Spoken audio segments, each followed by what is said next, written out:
Rabbana ilaika aslamna wa bika amanna wa alaika tawakkalna wa ilaika anabna wa bika khasamna na'udzu bi'izzatika an tudillana antal hayyul ladzi la yamut wal insu wal jinnu yamutun wa ba'. Teman-teman semuanya yang dirahmati Allah Subhanahu wa taala, malam ini kita bisa duduk lagi di Markas Pemuda Hijrah. Ahlan wa sahlan bikum. Selamat datang buat semua anak muda Bandung. Mudah-mudahan Bandung ini menjadi salah satu di antara mercusuar dakwah di seluruh Indonesia. Ketika pemuda-pemudanya memberikan sebuah tren yang baik kepada anak muda di seluruh Indonesia dengan gaya dan style anak muda, nongkrong di masjid, mendengarkan sharing tentang kebesaran Allah Subhanahu wa taala. Mudah-mudahan dengan kayak gitu kita bisa memperbaiki iman kita kepada Allah, memperbaiki hubungan kita dengan Allah, yang pastinya nanti Allah akan memperbaiki hubungan kita dengan sesama manusia. Jadi kaidah dasarnya, siapa yang memperbaiki hubungannya dengan Allah, man aslaha ma bainahu wa bainallah aslahallah ma bainahu wa bainan nas. Siapa yang memperbaiki hubungannya dengan Allah, Allah perbaiki hubungannya dengan manusia. Manusia di sini termasuk keluarga, tetangga, masyarakat, bahkan dengan pemimpin dengan rakyatnya, antara satu golongan dengan golongan yang lain, satu agama dengan agama yang lain, itu semuanya diawali dengan islah ma bainana wa bainallah, memperbaiki urusan antara kita dengan Allah Subhanahu wa taala. Jadi ketika anak muda secara tren mulai berbondong-bondong datang ke rumah Allah untuk balikan sama Allah, maka Allah Subhanahu wa taala akan memperbaiki juga urusan mereka di kantornya, di kampusnya, di sekolahnya, di gedung dewannya, di istananya, dan seterusnya dan seterusnya. Dimulai dari kita balikan dulu kepada Allah Subhanahu wa taala setelah selama ini kita mutusin Allah tanpa kita sadari. Selama ini kita cuekin Allah tanpa kita sadari. Selama ini kita anggap Allah bukan prioritas dalam hidup kita tanpa kita sadari. Sehingga dengan tren anak muda mulai datang lagi ke rumah Allah, sujud sejajar antara kepalanya dengan kakinya, dan beristighfar ngajak Allah untuk balikan dalam kebaikan-kebaikan, maka Allah itu Maha Pengampun lagi Maha Penyayang. Teman-teman semuanya, malam ini kita sharing tentang diam. Benar gak sih? Benar ya? Tentang diam. Dan saya gak mau ngebahas dari sisi fikih, hukum diam, terus nanti ada juga yang bertanya tentang hukum puasa diam, puasa gak ngomong, dan seterusnya. Karena memang dakwah saya agak sedikit menghindari perdebatan fikih. Kita akan coba renungkan beberapa kisah tentang diam yang ada di dalam Al-Quran. Setidaknya ada 4 apa 5 gitu kisah tentang amazingnya diam itu di dalam Al-Quran. Yang menurut saya nih, setelah saya coba tadabbur beberapa ayat tentang kisah diam ini dalam Al-Quran, ternyata sama, poinnya tuh sama di antara semua kisah. Bahwa diam kalau kita lakukan itu tepat dan kita punya alasan yang jelas, maka diam itu akan menjadi jalan lahirnya keajaiban dalam hidup kita. Jadi jalan munculnya keajaiban dalam hidup kita. Banyak orang yang berbicara untuk membela diri, padahal kalau dia diam, Allah yang bela dia. Kita ngebela diri kadang-kadang gak ngaruh, karena pembelaan diri kita tuh dianggap subjektif. Tapi kalau Allah yang bela dia, Allah punya banyak cara dan Allah menggenggam hati manusia. Sehingga ketika misalnya kita ribut dengan seseorang, setelah kita menjelaskan duduk perkaranya, kita ngejelasin yang sebenarnya terjadi apa, udah cukup diam. Dan jangan melanjutkan perdebatan. Kenapa? Biar nanti sisanya Allah yang akan beresin. Nah ini butuh apa untuk bisa kayak gini nih? Butuh iman. Karena kalau kita imannya lemah, kita kayak agak meragukan Allah bakal ngebelain kita. Padahal kita dalam posisi yang benar, mungkin kita akan terus-terusan bela diri. Kita akan tulis panjang sampai di scroll, kita akan narasi dengan kata-kata, kita akan berdebat, kita akan kerahkan semua teman-teman yang bisa ngebelain kita, kita akan cari semua argumen, kita akan cari semua kesalahan dia dibalikin. Semua cara ini adalah cara orang untuk membela diri dengan cara berucap. Ternyata di Al-Quran Allah pernah menceritakan kepada kita cara membela diri dengan diam. Bahkan kadang-kadang ketika kita membela diri dengan berucap, justru Allah menjauhkan dirinya dari kita. Allah pergi. Kenapa Allah pergi dari kita, berpaling dari kita? Karena saat kita membela diri dengan berucap, dengan ngomong, dengan broadcast, dengan komen, dengan bikin caption dan seterusnya, kadang-kadang di dalam kata-kata kita itu ada hal yang justru gak benar. Ada yang bohong, terpaksa gitu. Akhirnya gara-gara pengen bela diri kita jadi bohong. Gara-gara pengen bela diri kita jadi cari-cari kesalahan orang lain. Gara-gara pengen bela diri kita jadi buka aib. Gara-gara pengen bela diri kita jadi melebih-lebihkan sesuatu yang harusnya gak kayak gitu. Artinya justru karena kita berucap, karena kita ngomong malah jadi salah. Akhirnya orang gak respect, Allah lebih gak respect lagi. Sehingga malam ini kita pengen belajar tentang gimana cara menjemput keajaiban ketika kita punya masalah dengan seseorang lewat diam. Mungkin teman-teman sering mendengar hadis yang disampaikan oleh para penceramah, para ustadz. Hanya mungkin malam ini kita akan lebih banyak ngambil contoh. Karena saya pikir narasi-narasi ideal berupa ayat dan hadis udah banyak yang menyampaikan. Tapi membawanya dalam contoh konkret daily kehidupan kita itu mungkin gak semua orang aware. Karena emang kehidupan orang beda-beda. Apalagi misalnya seorang ustadz yang mungkin jarang main sosmed. Dia gak tahu masalah di sosmed itu apa. Seolah-olah sosmed itu bukan realitas hidup. Padahal kita tahu anak muda Indonesia main sosmed sehari gak kurang dari 6 jam. Berarti ada 6 jam realitas kehidupan kita yang jarang dibahas dan dibimbing dengan bimbingan agama Allah, Al-Quran dan hadis. Kenapa? Karena realitas ini kurang difahami oleh sebagian guru-guru, oleh sebagian ulama yang mereka emang agak gak terlalu akrab dengan sosmed. Mereka gak akrab dengan yang namanya Instagram, YouTube, Twitter, Line apalagi. Karena Line ini anak mudanya mungkin ABG banget kan. Jadi agak-agak kurang akrab. Kalaupun mereka pakai itu hanya karena soleh banget kali ya.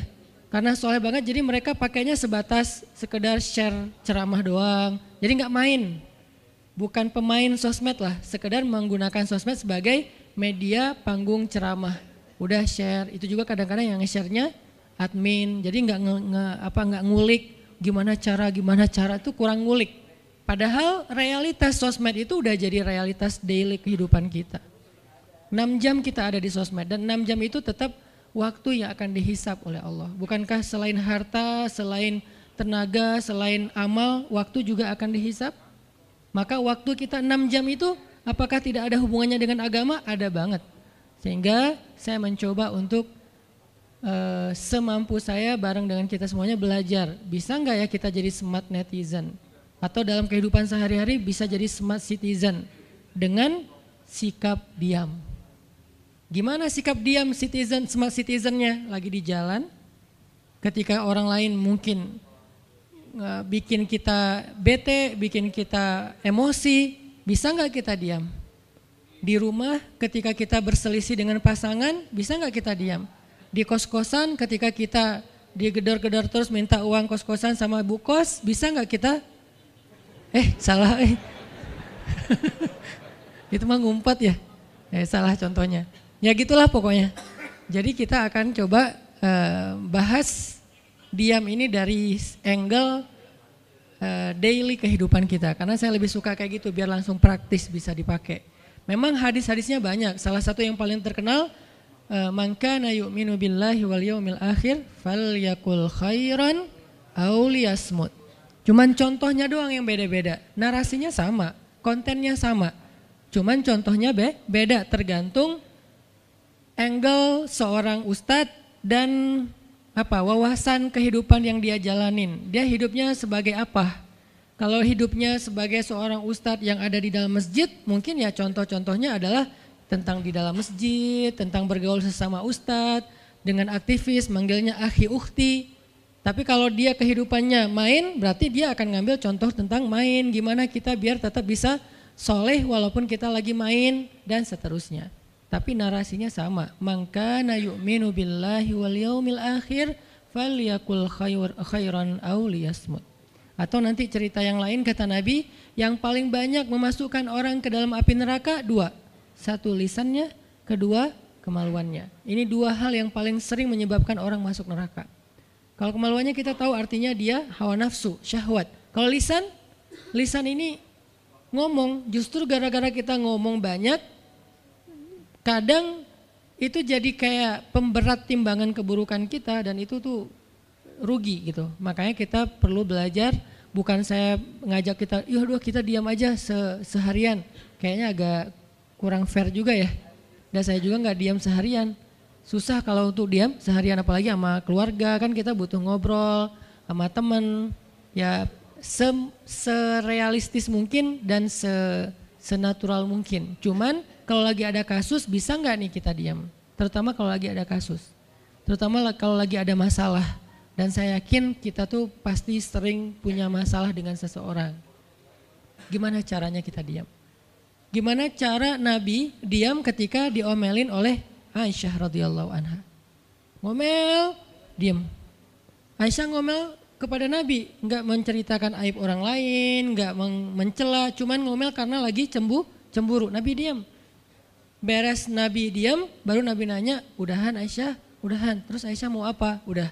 Jadi enggak didebat sama Nabi. Padahal Nabi kalau mau mendebat, hadisnya banyak banget. Tinggal sesungguhnya saya bersabda, kan beres ya. Udah selesai, tapi kok Nabi nggak pakai hadis? Kok malah kita yang pakai hadis Nabi untuk mendebat? Sementara Nabi pemilik hadis nggak pakai hadis buat berdebat. Kalaupun beliau berdebat, perdebatan yang positif, perdebatan yang konstruktif, yang membangun, yang memberikan hasil yang insya Allah tetap menjaga akhlak. Itu yang disebut dengan wajadilhum billati hiya ahsan.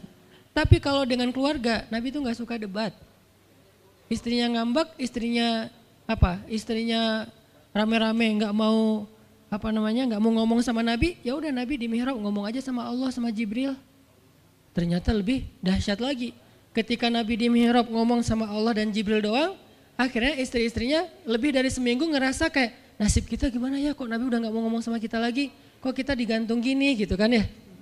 Akhirnya turunlah ayat Al-Quran yang menegur istri-istri Nabi gara-gara perilaku mereka kepada Nabi. Ini menunjukkan bahwa ayat-ayat tentang diam itu menjadi solusi itu luar biasa loh.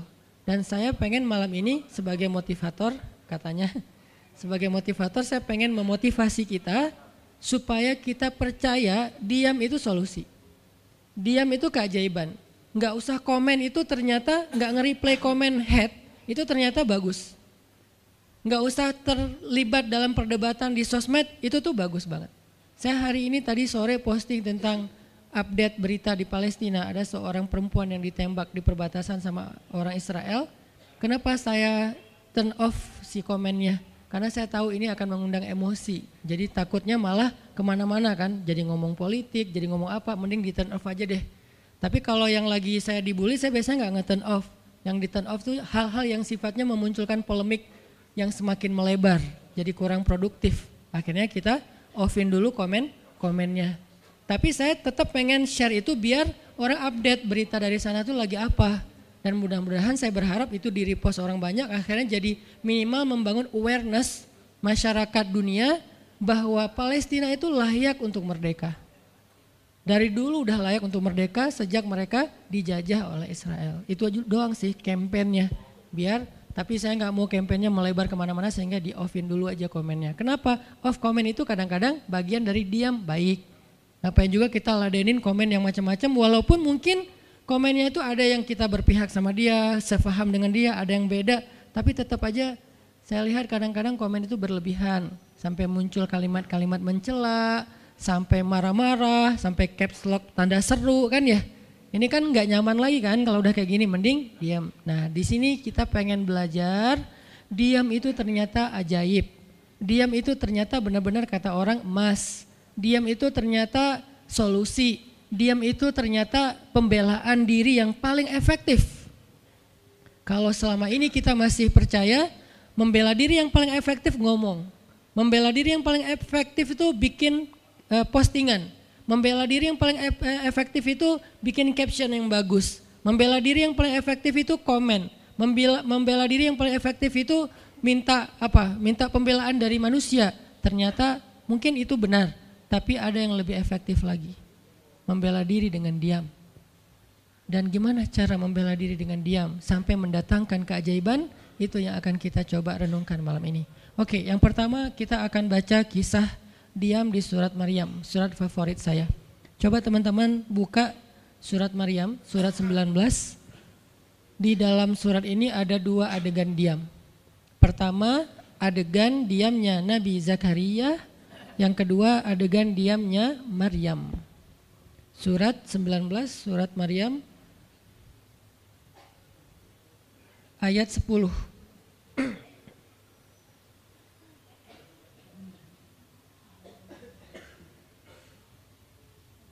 Sekaligus kita pengen belajar kalau kita lagi diam pas kita dicerca, ketika kita disakiti, ketika ada masalah dengan seseorang, kalau kita diam kita ngapain gitu kan gitu ya, nggak diam doang kan, kita ngapain. Nah di sini kita belajar surat 19, surat Maryam ayat 10 dan 11. Kita tilawah bareng-bareng ya, saya baca habis itu teman-teman ikutin. A'udzu billahi minasy syaithanir rajim. Silakan.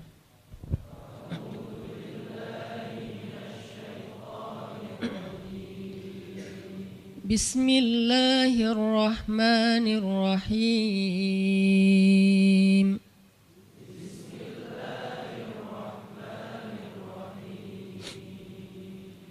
Qala rabbi ij'al li ayah.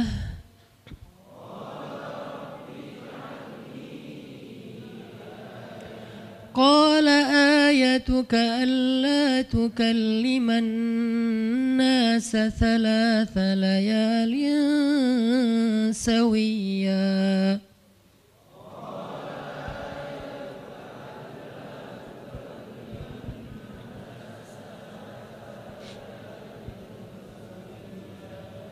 فخرج على قومه من المحراب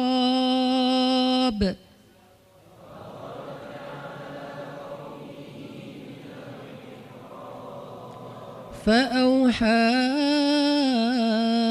إليهم أن سبحوا بكرة وعشيا.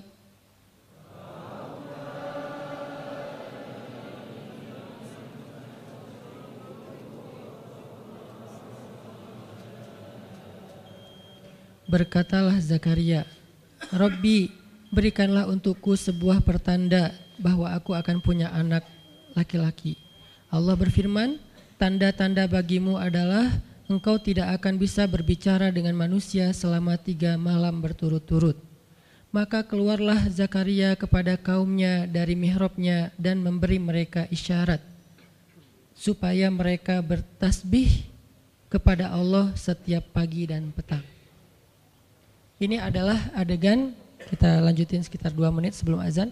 Ini adalah adegan ketika Nabi Zakaria dapat berita gembira akan punya anak laki-laki. Karena Nabi Zakaria berdoa minta anak laki-laki dari sejak nikah sampai usia 80 tahun. Kurang lebih sekitar 50 tahun berdoa.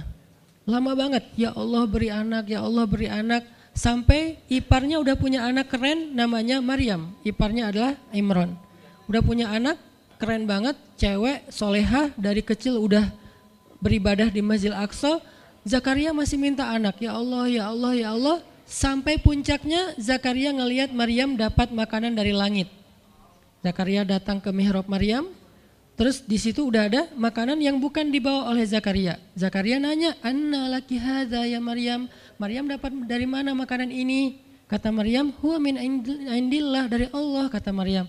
Gimana caranya? Kata Maryam, Allah punya cara sendiri. Allah yarzuqu may yasha bighairi hisab. Terserah Allah gitu.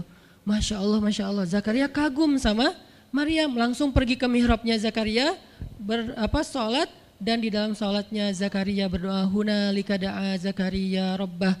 Di saat itulah Zakaria benar-benar nangis berdoa kepada Allah. Ya Allah, Rabbi habli min ladunka dzurriyyatan thayyibah. innaka sami'ud du'a. Ya Allah, beri saya anak seperti dia, seperti Maryam. Engkau maha mengijabah doa dan saya enggak pernah berputus asa meminta kepadamu. Udah 50 tahun lebih. Tiba-tiba Allah bilang, ya Zakaria, inna nubasyiruka bi ghulam ismuhu Yahya lam naj'al lahu min qablu samiyya. Zakaria, sekarang kami akan perkenankan doamu, kamu akan punya anak, beri dia nama Yahya. Belum pernah ada anak seperti dia yang soleh di muka bumi. Zakaria kaget, walaupun doa, tapi beliau masih berpikir kayak, gimana caranya saya punya anak? Ini kayak tarik-tarikan antara logika manusia dengan iman. Imannya percaya Allah Maha Kuasa, tapi logikanya gimana caranya? Istri saya sudah tua, saya juga udah tua. Lalu Nabi Zakaria bertanya untuk biar lebih tenang, supaya logikanya nggak ragu lagi. Kalau imannya udah mantap, tinggal logika. Zakaria tanya, beri saya ij'al li ayah, beri saya bukti tanda gimana cara saya punya anak. Kata Allah, tandanya alla tukalliman nas salasa layalin sawiyya. Kamu tiba-tiba nggak bisa ngomong. Kamu sehat, kamu nggak punya masalah, tapi kamu nggak bisa ngomong. Mau ngomong tuh nggak bisa. Kamu bisa tilawah, kamu bisa zikir, tapi kamu nggak bisa ngomong.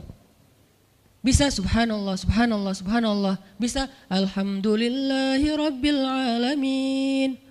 Gak bisa.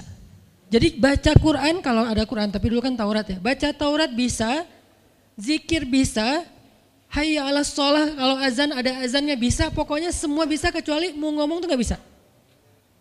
Masya Allah ya, luar biasa. Kenapa? Karena Allah pengen Zakaria zikir aja 3 hari. Jangan ngomong dengan manusia walaupun ucapannya baik kecuali zikir. Jadi kalau mau ngomong dengan manusia, subhanallah, masya Allah, alhamdulillah, bismillah. Cuman gitu doang ngomongnya. Gak bisa, lu mau kemana? Gak bisa. Insya Allah gitu. Jadi cuman bisa zikir. Saking Allah pengen Zakaria menghabiskan 3 hari sebelum Allah tunjukkan keajaiban hanya dengan berzikir. Apa poinnya di sini? Kalau kita pengen ada keajaiban dalam diam, maka isilah diam kita dengan zikrullah. Insya Allah nanti kita lanjutkan setelah sholat isya. Bismillahirrahmanirrahim. Teman-teman semuanya, kita lanjutkan tadabbur kita terhadap ayat di surat Maryam, ayat 10 dan 11, kisah keajaiban yang diperoleh oleh Nabi Zakaria alaihissalam dengan Allah anugerahkan untuk beliau anak yang super duper keren luar biasa yang bernama Yahya alaihissalam. Dan salah satu cara Allah Subhanahu wa taala mendidik Nabi Zakaria untuk menjemput keajaiban itu adalah Allah menyuruh Zakaria untuk diam dan mengisi diamnya dengan zikratullah bukratan wa asiyya, mengingat Allah pada waktu pagi dan pada waktu petang. Artinya diisi dengan zikir. Dan waktu itu Nabi Zakaria menurut ulama tafsir, beliau tidak cacat lisannya, benar-benar bisa ngomong. Hanya tidak bisa bicara dengan manusia tapi bisa berzikir. Jadi beliau bisa zikir, bisa mengucapkan kalimat-kalimat Alkitab yaitu Taurat. Beliau bisa membaca ayat-ayat Allah, beliau bisa mengucapkan kalimat bismillah dan seterusnya, tapi nggak bisa ngomong dengan manusia. Dan itu terjadi selama 3 malam. Dan akhirnya setelah 3 malam, Nabi Zakaria tiba-tiba dapat berita gembira kalau istri beliau hamil. Ini pelajaran penting banget buat kita. Kalau ini pernah berlaku terjadi kepada Nabi Zakaria, keajaiban dengan cara kayak gini, maka ini juga akan terjadi kepada kita. Itulah alasan kenapa kisah tersebut direkam dalam Al-Quran, supaya dia menjadi pelajaran hudan lil muttaqin. Itu kenapa Allah katakan Al-Quran hudan lil muttaqin, petunjuk bagi orang yang bertakwa, orang yang pengen memperbaiki diri, orang yang pengen dapat solusi. Muttaqin, orang yang pengen wa may yattaqillaha yaj'al lahu makhraja, dapat jalan keluar. Wa yarzuqhu min haitsu la yahtasib, dikasih rezeki yang enggak terduga-duga. Wa may yattaqillaha yaj'al lahu min amrihi yusra, diberikan kemudahan. Wa may yattaqillaha yaj'al lahu yukaffir anhu sayyi'atih, dihapuskan semua dosa. Wa yu'dhim lahu ajra, dikasih reward yang berlipat-lipat. Maka siapa yang pengen dapetin keajaiban-keajaiban orang bertakwa itu, maka jadikanlah Al-Quran sebagai petunjuknya, hudan lil muttaqin. Nah, gimana cara kita jadiin Al-Quran sebagai petunjuk? Jawabannya juga ada di ayat yang sama. La raiba fih, jangan ragukan ayat-ayat Al-Quran. Termasuk kisah-kisah yang ada di dalamnya. Sehingga kalau kita benar-benar percaya kisah Nabi Zakaria mendapatkan keajaiban dengan cara diam dan zikir, maka kita coba terapin itu dalam masalah hidup kita, insya Allah kita juga akan mendapatkan keajaiban dan kejutan seperti yang didapatin oleh Nabi Zakaria. Itu pesan poin yang ada di dalam ayat 10 dan 11 surat Maryam. Sehingga buat sebagian orang yang mungkin ngerasa selama ini sering disakiti, sering dicuekin, sering didebat, sering diapain, jangan terlalu diladenin. Kadang-kadang ada teman saya nanya ke saya, Ustadz, ini ada yang ngomongin Ustadz gini di sosmed, perlu kita balas nggak nih? Saya bilang udah diamin aja. Itu tuh santai, tapi sebetulnya itu ada kayak alasan kenapa saya memilih sikap itu, bukan karena kayak males ribut. Sebetulnya kadang-kadang kan ribut itu kayak nyenengin ya, kayak olahraga emosi gitu kan. Rame-rame di sosmed itu kayak asik kan, kayak kita ngegame gitu kan. Jadi nge-replay komen-komen orang kayak lucu-lucuan gitu. Saya pernah lihat Rachel V-nya bagus juga sih, ini bukan dalam hal negatif tapi positif, makanya saya sebutnya nama. Rachel itu kan main kemarin ke Australia sama New Zealand. Terus ada dia lagi foto-foto gitu di sana bareng dengan suaminya. Tiba-tiba ada yang komen, Sel, lo nggak cocok di tempat itu, tempatnya bagus tapi gara-gara lo jadi kurang bagus gitu. Terus dia jawab, ya gue nggak cocok tapi dompet gue cocok, kata dia. Kadang-kadang perlu digituin juga sih ya, biar paham. Karena kata Ustaz Abdul Somad, sombong kepada orang yang sombong adalah sedekah. Tapi itu mah pilihan. Rachel memilih sikap santuy. Tapi dengan dia guyonin, kalau saya memilih sikap diam aja deh. Karena saya takut kalau saya ngomong malah jadi panjang debatnya, dan saya merasa nggak mampu untuk selalu membela diri dengan argumen. Karena membela diri dengan argumen kadang-kadang ya kalau bahasa Ustaz Umar Mita, orang yang mencintaimu tidak butuh alasan, orang yang membencimu tidak akan menerima alasan. Jadi kayak ya udahlah, diamin aja. Ternyata dengan kita diam muncul aja keajaiban, banyak keajaiban. Jadi benar-benar saya percaya banget diam itu tuh keajaiban. Dan itu berlaku dalam dakwah, berlaku dalam masalah keluarga. Ketika istri lagi ngambek, dia misalnya komen panjang di sosmed, di WhatsApp misalnya, dia kayak misalnya namanya juga lagi ngambek ya, ngomong panjang di WhatsApp. Kalau saya sabar untuk diam, itu tuh beres dengan sendirinya dan akhirnya malah lebih baik. Tapi kalau saya kepancing, jadi kita balas-balesan. Sepanjang hari WhatsAppan terus nggak beres-beres, tapi hasilnya makin lama tuh tangan pegel, hati panas. Karena kayak pengen dia balas apa, oh balesin lagi, balas apa, balesin lagi, terus aja gitu habis energi dan kerasa gitu capeknya tuh luar biasa. Tiba-tiba muka jadi lebih tua gitu kan ya, tiba-tiba berkerut semua, terus warna kulit makin doff gitu. Ini gara-gara efek stres kali ya. Jadi intinya adalah jangan diladenin, diamin aja setelah kita klarifikasi fitnah. Kalau itu berbentuk fitnah, tetap kita butuh tabayun, klarifikasi biar tidak menyebar fitnah. Tapi beres klarifikasi nggak usah diperpanjang. Berapa kali mungkin teman-teman ngelihat, mungkin saya pernah nggak ada apa-apanya sih dibandingkan Ustadz Felix. Kalau beliau lebih pro lah dalam masalah kayak gini. Kalau saya beberapa kali dibully di sosmed, pernah nggak saya ladenin? Hampir nggak pernah. Cuman klarifikasi maksudnya, udah beres, diamin aja, diamin. Sepahit apapun, sepanas apapun kalimatnya, yang kadang-kadang Ustadz nggak baca. Penasaran soalnya. Kalau kita diam karena nggak baca mungkin nggak ada challenge-nya kan. Ini baca komennya semua sampai ribuan itu satu-satu dibaca tuh. Oh gini ya, bisa gini ya orang ngomong teh. Terus aja dibacain satu-satu. Capek cari air putih, minum lagi, baca lagi gitu. Terus sampai beres dibaca itu. Mungkin 2 hari lah baru khatam. Saking banyaknya komen. Tapi mencoba lagi belajar, bukan udah jago enggak, sama sekali enggak, mencoba lagi belajar, bisa enggak setelah udah panas banget, gergetan banget beberapa, udah bisa banget tuh dibalesin, di replay, jangan deh. Ada yang udah di replay panjang, dihapus lagi enggak jadi. Kenapa? Karena masih belajar yakin diam itu keajaiban. Dan selama ini saya ngebuktiin diam itu emang keajaiban. Kenapa? Karena Allah pernah mengisahkan kisah Zakaria dan kisah-kisah yang lain, bagaimana mereka dapetin keajaiban dengan cara diam. Ini yang kita coba pengen rubah sedikit persepsi kita. Enggak selalu bela diri dengan ngomong, kadang kita bela diri itu dengan diam. Enggak selalu kita dapetin keajaiban itu dengan hanya mengandalkan manusia, tapi justru kita dapetin keajaiban saat kita mengandalkan Allah Subhanahu wa taala. Itu tuh dahsyat. Yang kedua, sekarang setelah Nabi Zakaria dapat keajaiban anak yang soleh banget, sampai Allah kisahkan di ayat 13 gimana solehnya dia, 14, 15 dan seterusnya. Sekarang kita baca kisah kedua, yaitu kisah Sayyidah Maryam, yaitu ada di ayat 26. Petikannya ada di, cuplikannya ada di ayat 26. Kalau kisah Maryam mah dimulai dari ayat 16 ya. Tapi yang masalah diam itu ada di ayat 26, 27, 28 dan 29. Bismillahirrahmanirrahim. Silakan.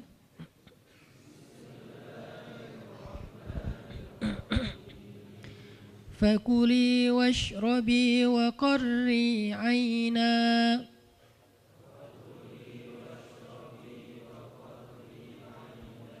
فإما ترين من البشر أحدا فقولي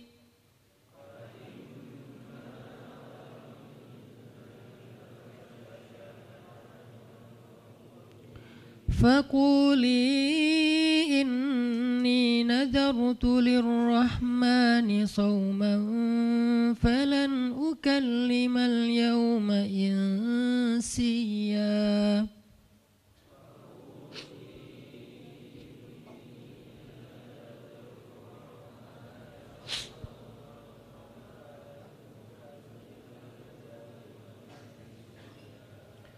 فأتت به قومها تحمله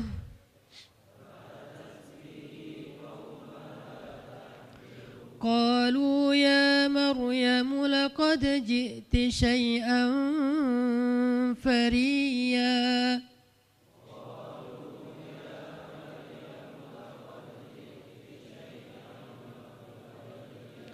يا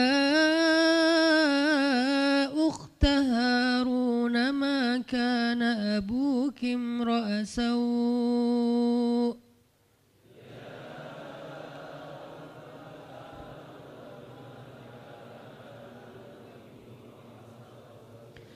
ما كان أبوك امرأ سوء وما كانت أمك بغيا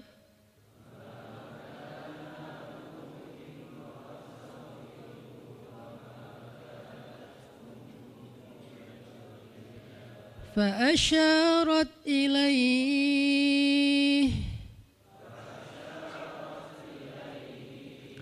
قالوا كيف نكلم من كان في المهد صبيا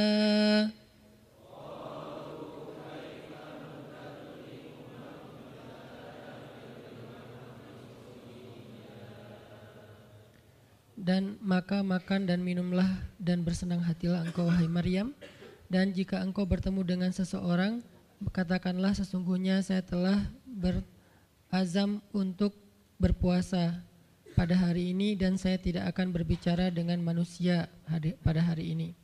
Lalu Maryam pun datang kepada kaumnya sambil menggendong bayinya. Kaumnya berkata, wahai Maryam, engkau datang kepada kami dengan membawa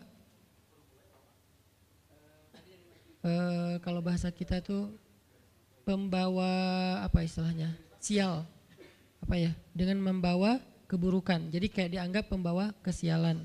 Wahai saudari Harun, sesungguhnya ayahmu bukanlah seorang yang nista ataupun pendosa, dan begitu juga dengan ibumu bukanlah perempuan yang hina. Lalu Maryam memberi isyarat, fa'asyarat ilaih, memberi isyarat dengan menunjuk ke arah bayinya. Lalu mereka berkata, bagaimana kami akan berbicara dengan seorang bayi yang masih digendong oleh ibunya, maksudnya masih terlalu kecil. Ini adalah cuplikan adegan Maryam ketika baru pulang kampung. Jadi ceritanya di ayat sebelumnya, ketika kandungan Maryam semakin besar dan nggak bisa disembunyikan dari penglihatan manusia, Maryam pun pergi menjauh ke sebuah tempat yang tidak ada siapa-siapa. Fahamalathu fantabadzat bihi makanan qasiyya. Dia menjauh, mengucilkan diri ke tempat yang nggak dilihat oleh siapa-siapa sampai melahirkan.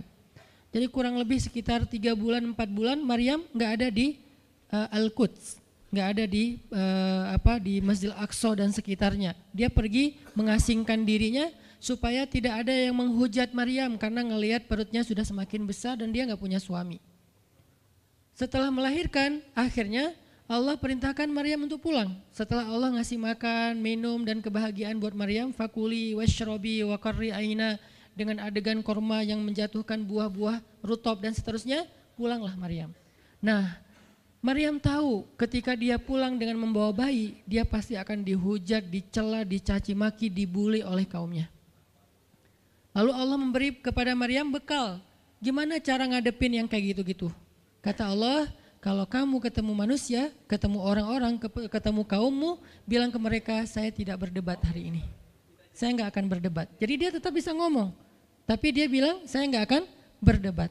Saya nggak akan bicara dengan siapapun hari ini karena saya sudah bernazar untuk diam. Bilang kayak gitu kepada kaummu. Maka fa'atat bihi qaumaha tahmiluh. Maka datanglah Maryam kepada Al-Quds, kepada kota Al-Quds dengan membawa bayinya yang digendong. Datang. Baru dari ujung kota kelihatan Maryam, muncullah orang-orang Bani Israel semuanya rame di pasar-pasar mereka, semuanya menghadang Maryam. Maryam tiba-tiba dihadang di gerbang kota Al-Quds. Gak boleh masuk kota Al-Quds.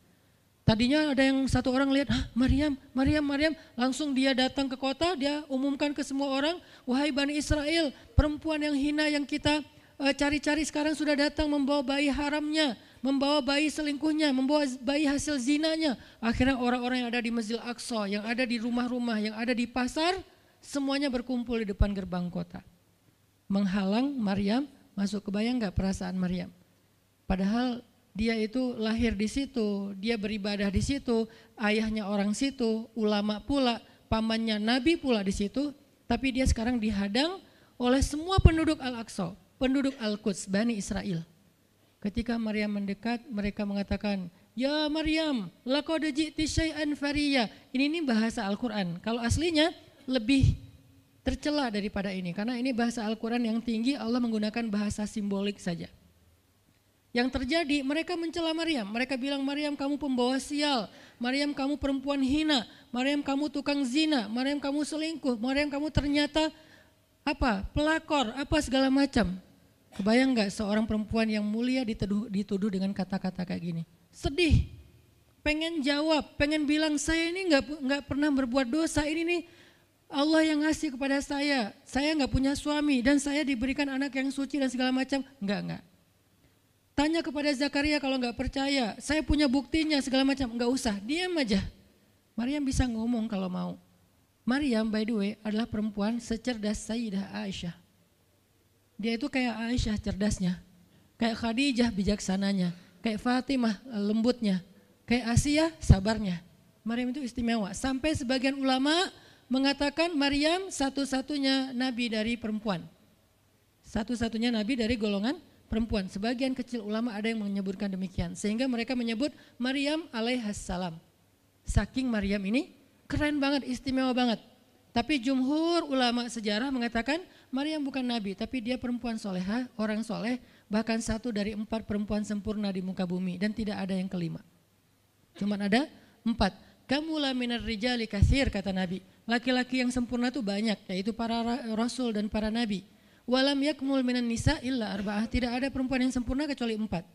Asiyah istri Fir'aun, kemudian Maryam anaknya Imran, kemudian Khadijah istri Rasulullah dan Fatimah bintu Rasulullah. Artinya Maryam ini istimewa banget. Dia kalau mau argumen, dalilnya lebih banyak daripada para rabi-rabi Yahudi yang ada di situ. Karena ketika Maryam dulu berkhidmat di Masjidil Aqsa, Maryam itu enggak belajar seperti yang lain-lain. Karena kan dulu orang Bani Israel itu paling anti sama cewek ya. Buat mereka perempuan itu kasta kedua. Seolah-olah perempuan itu nggak punya hak yang sama dengan laki-laki. Laki-laki punya hak belajar di Masjidil Aqsa, perempuan nggak boleh. Ini kesenjangan gender di masa Bani Israel dulu. Jadi kalau ada yang mau nuduh Islam sebagai tidak memperhatikan masalah gender, dia harusnya baca sejarah. Justru Islam, Al-Quran, Taurat, Injil mengangkat perempuan untuk setara dengan laki-laki. Awalnya perempuan itu hina di masyarakat Bani Israel, dianggap pembawa sial. Sampai masyarakat jahiliyah sebelum Islam datang, apa yang terjadi dengan bayi perempuan?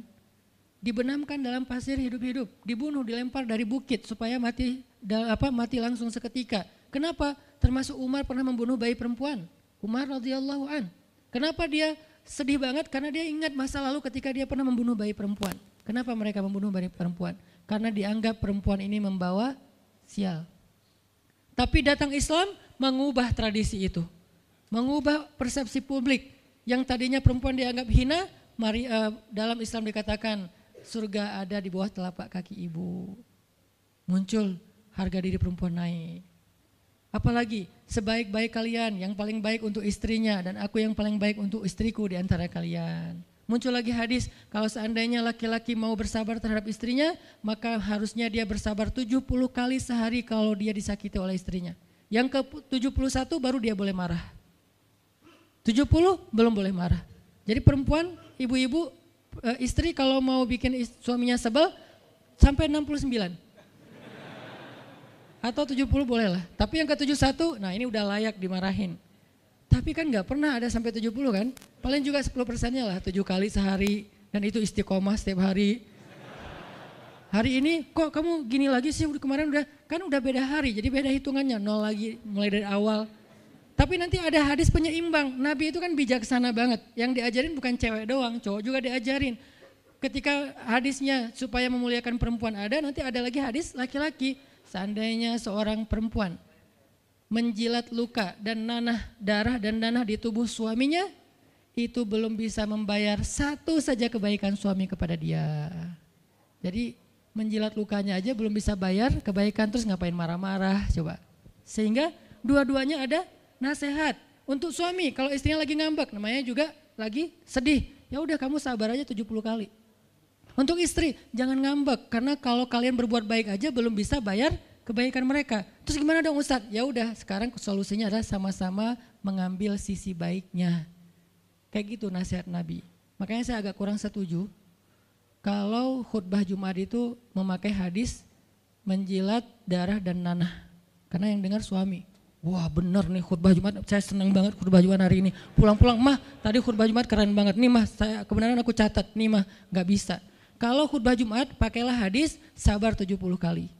Menasihati suami. Kalau majelis taklimnya ibu-ibu, masalah tadi seandainya saya boleh menyuruh manusia sujud kepada manusia, saya suruh sujud istri kepada suami. Masing-masing ada hadisnya, jangan disilang.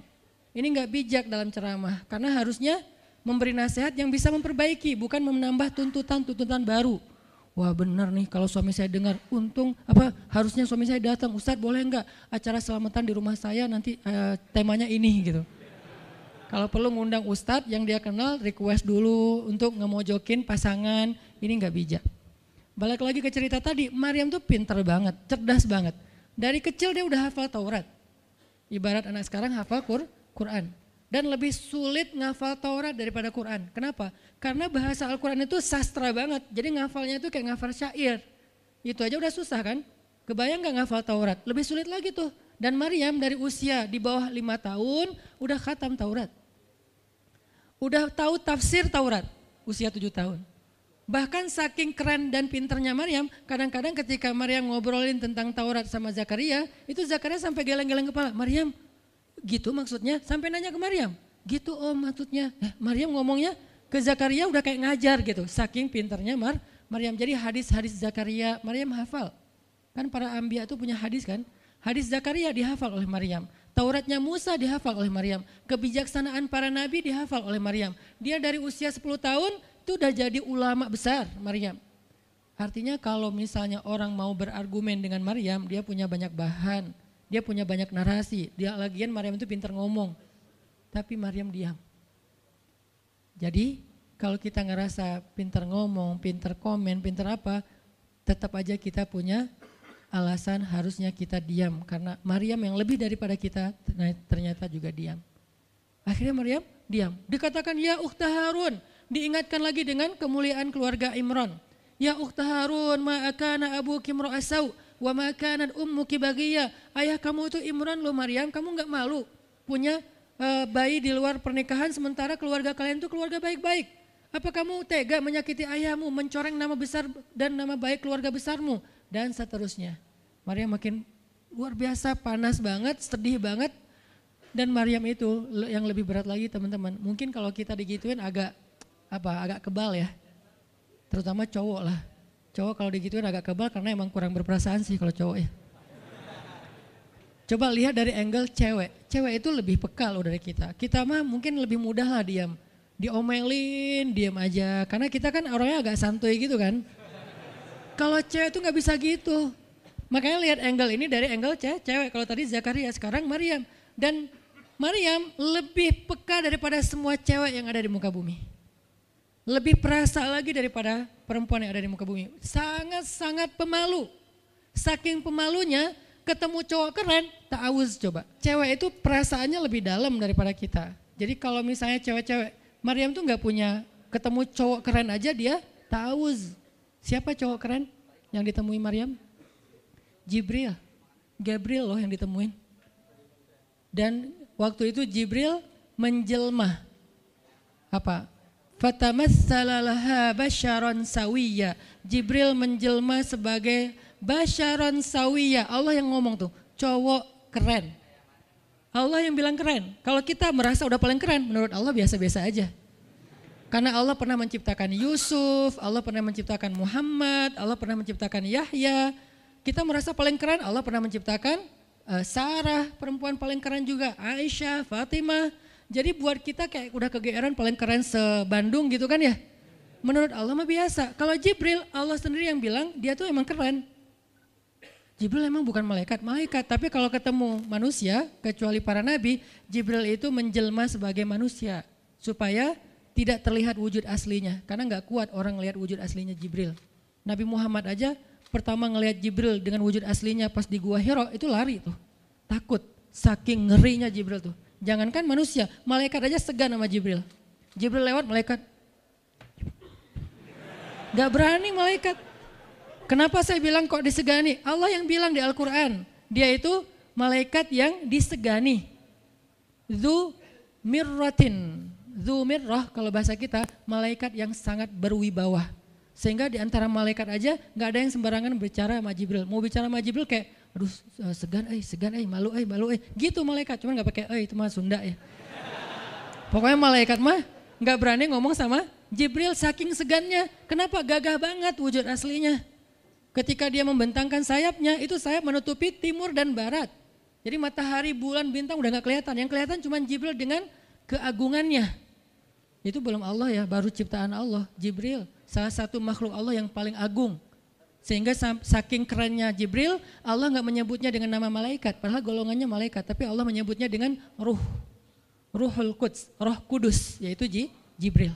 Nah ketika ketemu dengan Maryam, Jibril bermisal itu menjelma sebagai basyaran sawiyah, cowok keren banget. Saking kerennya Jibril, Umar aja terkesima ngeliat Jibril. Pernah Jibril datang ngajarin iman, Islam, ihsan kepada Nabi Muhammad, dan Umar ngeliat Jibril terkesima, gak bisa ngomong, diem aja, benar-benar speechless banget nih Umar. Jibril udah pulang, baru Nabi nanya, Umar tahu gak itu siapa? Hah, apa Rasul? Gitu, saking masih kayak terkesima, apa Rasul? Tahu nggak barusan siapa? Siapa ya Rasulullah? Saya nggak kenal orang itu, kok keren banget. Kata Rasul, itulah Jibril. Masya Allah, itu Jibril. Ya Alhamdulillah bisa ngeliat Jibril langsung, tahu gitu tadi. Gitu ya. Kalau bahasa kita mah udah langsung pengen foto-foto kan sama Jibril. Kebayang nggak cowok sekarang lihat Jibril? Baru lihat artis Korea aja kita udah kayak gimana kan, BTS atau apa, udah segala macam, udah guling-guling. Udah gigit jari, baru BTS doang. Kadang-kadang gak ngeliat BTS langsung, cuma lihat di TV doang udah aku gak bisa gini, aku gak bisa gitu kan ya. Belum ketemu Jibril loh. Jadi gak ada lah artis sekeren Jibril. Baru Yusuf aja udah pada ngiris tangan, belum malaikat. Sampai ketika cewek-cewek ketemu Yusuf, mereka bilang apa? Ini bukan manusia, ini malaikat. Jadi gantengnya Yusuf itu bukan ganteng-ganteng apa? Itulah. Ganteng kok hewan gitu kan. Ini ganteng-ganteng malaikat. Belum ada tuh film atau sinetron itu. Yusuf itu ganteng-ganteng ganteng-gantengnya tuh malaikat. Levelnya tuh level malaikat. Jadi kalau ada Jibril, ada Yusuf kayak, nih yang mana Yusuf, mana Jibril ya? Keren dua-duanya. Nah Jibril datang ketemu Maryam bukan di atas panggung rame-rame. Berdua coba, intimate banget kan. Kalau di atas panggung teriak-teriak gak keren lah, biasa aja. Ini tuh berdua, private banget. Di satu ruang kecil, berdua gak ada yang tahu, tiba-tiba Jibril berdiri di depan Maryam senyum dengan khas senyumnya malaikat yang mematikan gitu. Maryam pas buka mata lagi zikir ngelihat Jibril depan matanya keren banget. Langsung Maryam bilang apa? A'udzubillah. Wibawa banget kan Maryam? A'udzubirrahmani minka in kunta taqiyya. Jadi emang elegan sih orang-orang soleh itu. Dia langsung nunduk, dia bilang A'udzubirrahmani minka in kunta taqiyya. Aku berlindung kepada Allah yang Maha Rahman. Kenapa ngomongnya Rahman? Karena keren. Kalau enggak keren, a'udzubillah. Karena keren, A'udzubirrahman. Tapi masih ta'awuz, cuman pakainya Rahman. Karena Allah tuh Maha Pengasih yang udah bikin kamu tuh keren. Diksinya luar biasa ya. Maryam gak bilang, A'udzubillahi minasyaitonirrajim. Enggak, ini enggak layak dibilang syaiton, ini terlalu keren. Jadi gak bisa A'udzubillah, A'udzubirrahman. Berarti Maryam itu pinter. Sampai dia bisa memilih diksi Asma'ullahil Husna. Dia nggak pakai diksi Allah, dia pakai diksi Ar-Rahman. Karena yang datang itu wajahnya tuh wajah orang baik, tapi keren. Akhirnya, A'udzubirrahmani minka in kunta taqiyya, kata Maryam. Jibril juga elegan, paham maksud Maryam. Maksudnya, kamu siapa? Itu pertanyaannya. Maryam nggak nanya, kamu siapa ya? Enggak gitu. Kan kayak culun-culun kayak caper gitu kan. Kamu siapa ya? Aku ada salah sama kamu. Enggak gitu sih Maryam ngomongnya. Saking elegannya Maryam, dia nanya kamu siapa tapi pakai kalimat zikir. Keren gak sih? Kita kadang-kadang zikir, A'udzubirrahmani minka in kunta taqiyya. Artinya apa Mbak? Sama-sama gak elegan ya. Kalau Maryam sama Jibril dua-duanya elegan. Bahasa orang elegan itu emang banyak kode sih. Jadi kita mah yang polos-polos kayak gini, yang remeh-remeh rempeyek gak jelas gini, ya nggak akan paham kalau nggak baca tafsir. Makanya kalau mau theater of mind, baca Quran itu pakai tafsir, pakai kisah, baru kita ngerti kondisinya. Oh gitu banget ya, dahsyat banget ya kejadian waktu itu. Jibril datang dengan wujud yang kerennya. Maryam pengen nanya, kamu siapa? Kok tiba-tiba masuk ruangan saya? Tapi bahasanya, A'udzubirrahmani minka in kunta taqiyya. Aku berlindung kepada Allah yang Maha Baik darimu kalau kamu takut kepada Allah. Maksudnya kamu siapa? Takut gak kamu sama Allah? Baru Jibril mengatakan, saya adalah utusan Allah, berarti malaikat, untuk memberi kabar kepadamu kalau kamu akan punya anak. Baru Maryam melihat, gimana saya punya anak? Ya udah ada obrolan nih. Dan mereka udah biasa aja, oh Jibril saya kira siapa, udahlah gak mungkin. Artinya udah kayak gitu nih kesolehan Maryam. Artinya Maryam itu orang yang sangat peka banget, perasaannya dalam banget. Terus nanti ketika Maryam melahirkan anak, tahu gak kata-kata Maryam apa? Ya laitani mittu qabla hadha wa kuntu nasyam mansiya. Saat Maryam merasakan sakitnya kontraksi, mau melahirkan Isa, Maryam itu sambil kontraksi sambil bilang, ya laitani mittu qabla hadha wa kuntu nasyan mansiya. Aduhai seandainya saya mati aja sebelum kejadian ini dan saya dilupakan oleh manusia seolah-olah saya tidak pernah ada. Kenapa Maryam ngomong kayak gini? Maryam ngebayangin betapa malunya dia nanti kalau harus membawa bayinya ketemu Bani Israel yang pada bawel. Bani Israel itu terkenal kaum yang paling bawel. Bawelnya banget. Kalau kita baca Al-Baqarah itu isinya kebawelan Bani Israel. Kata Nabi Musa, sembelihlah Al-Baqarah. Al-Baqarah itu kan banyak, yang warna apa? Cari yang warnanya bersih. Yang bersih kan juga ada belang-belangnya gak dikit. Terus yang beratnya berapa kilo, yang dari mana, dari Bali atau NTB atau dari mana, bawel banget. Udahlah cari aja seekor sapi, sembelih beres. Tapi nanya lagi, bertele-tele. Itulah Bani Israel. Dan Maryam tahu banget karakter kaumnya. Jangankan dengan fitnah kayak gini nih, ketemu Nabi yang udah menyampaikan hal yang benar aja, itu di debatnya tuh habis-habisan. Apalagi dengan kondisi Maryam. Makanya Maryam takut banget, dia nggak kuat menanggung malu. Kalau kita mungkin masih kuat lah nanggung malu, kadang-kadang malah malu-maluin gitu kan. Kalau Maryam nggak kuat nanggung malu, berarti orang yang seperti ini harusnya kan berat banget untuk diam kan. Nggak akan kuat diam, harusnya dia ngomong gitu, dia belain diri. Tapi Maryam itu sisi lainnya adalah perempuan yang mukminah, siddiqah, sangat yakin sama Allah. Allah suruh diam, ya udah diam. Gimana pun dihujat, diam. Kata Allah diam, diam. Ya Allah mereka bilang saya itu berzina, diam. Ya Allah bilang ini anak haram, ini anak saya nih, anak yang mulia. Anak yang satu-satunya ketika lahir nggak disentuh setan di antara manusia loh. Satu-satunya manusia ketika lahir nggak disentuh setan. Nabi Muhammad setannya malah diislamkan. Beda, kerannya itu beda. Kalau Isa nggak disentuh setan. Kalau Nabi Muhammad setannya malah masuk Islam. Masing-masing punya keistimewaan lah. Tapi satu-satunya manusia yang lahir nggak disentuh setan, cuman Isa. Kita semuanya pernah disentuh. Lahir langsung. Apa sih lo datang-datang ke dunia nambah-nambahin kerjaan gua gitu kan. Kita nih orang biasa, jadi pas lahir tuh udah ada langsung setan bisik-bisik, yuwas bisufi sudurinas, makanya disuruh azan kan. Karena kenapa? Biar nggak dibisikin sama setan.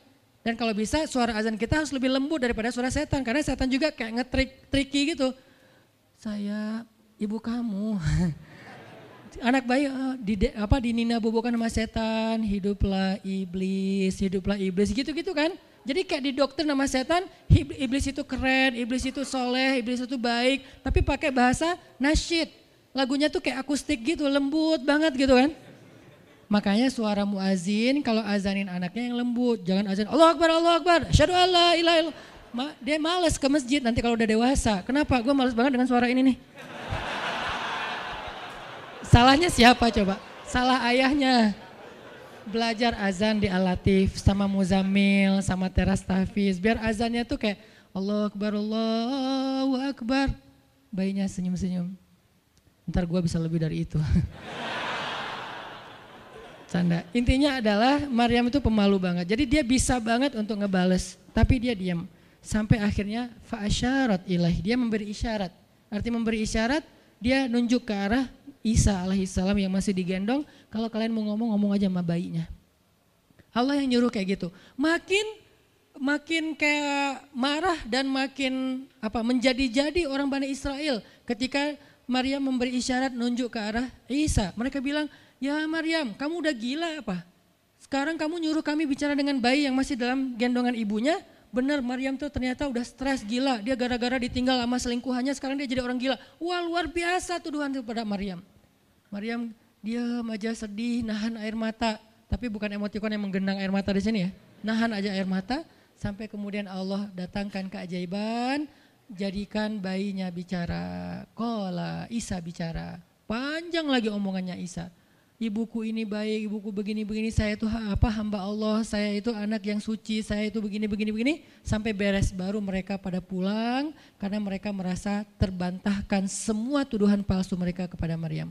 Masuklah Maryam, disambut mulia oleh beberapa orang. Maryam itu perempuan mulia, Allah mendatangkan dia sebagai keberkahan. Tadi dituduh pembawa sial, sekarang disebut pembawa berkah. Mulailah Maryam terkenal. Isa dididik, kemana Isa pergi, anak-anak kecil segengnya Isa pengen jadi temannya Isa. Gue temannya Isa lo, gue temannya Isa lo. Gak lama kemudian Isa jadi temannya Yahya. Ketika dia udah bisa main sama Yahya, main berdua sama Yahya. Kemana-mana berdua, Yahya, Isa. Tapi usianya agak jauh berbeda. Ketika Yahya udah masuk SD, Isa barulah lahir. Jadi kayak agak sekitar 7-10 tahun lah kurang lebih mereka jarak usianya. Tapi pas Isa udah remaja, mereka udah nyambung ngobrol. Nah, kelebihan masing-masing, kalau Yahya ini penghafal kitab Taurat, datang Isa, Yahya menghafal kitab Injil. Yahya Nabi, Isa Rasul, satu level di atas Nabi. Kalau Nabi mengikuti ajaran Rasul sebelumnya, kalau Rasul membawa ajaran baru. Jadi sebelum Isa lahir, Yahya mengikuti ajaran Musa dengan kitab Tauratnya. Setelah Isa lahir, Yahya mengikuti ajaran Isa dengan kitab Injilnya. Jadi bisa dibilang Nabi yang mengikuti dua ajaran Rasul, Yahya alaihissalam. Dia menghafal dua kitab suci sekaligus, Taurat dan Injil. Perempuan Maryam radhiyallahu anha. Dia menghafal kitab Taurat dan Injil dari anaknya sendiri. Inilah kisah Maryam yang mendapatkan keajaiban dengan cara diam. Terakhir kisah Nabi Muhammad SAW ketika beliau bahasa lebih tepatnya dalam tanda petik ya, biar nggak bisa disalahin, kayak didiemin lah sama istri-istri beliau gara-gara istri-istrinya ngambek. Di dalam surat At-Tahrim, surat 66, coba kita buka, surat 66.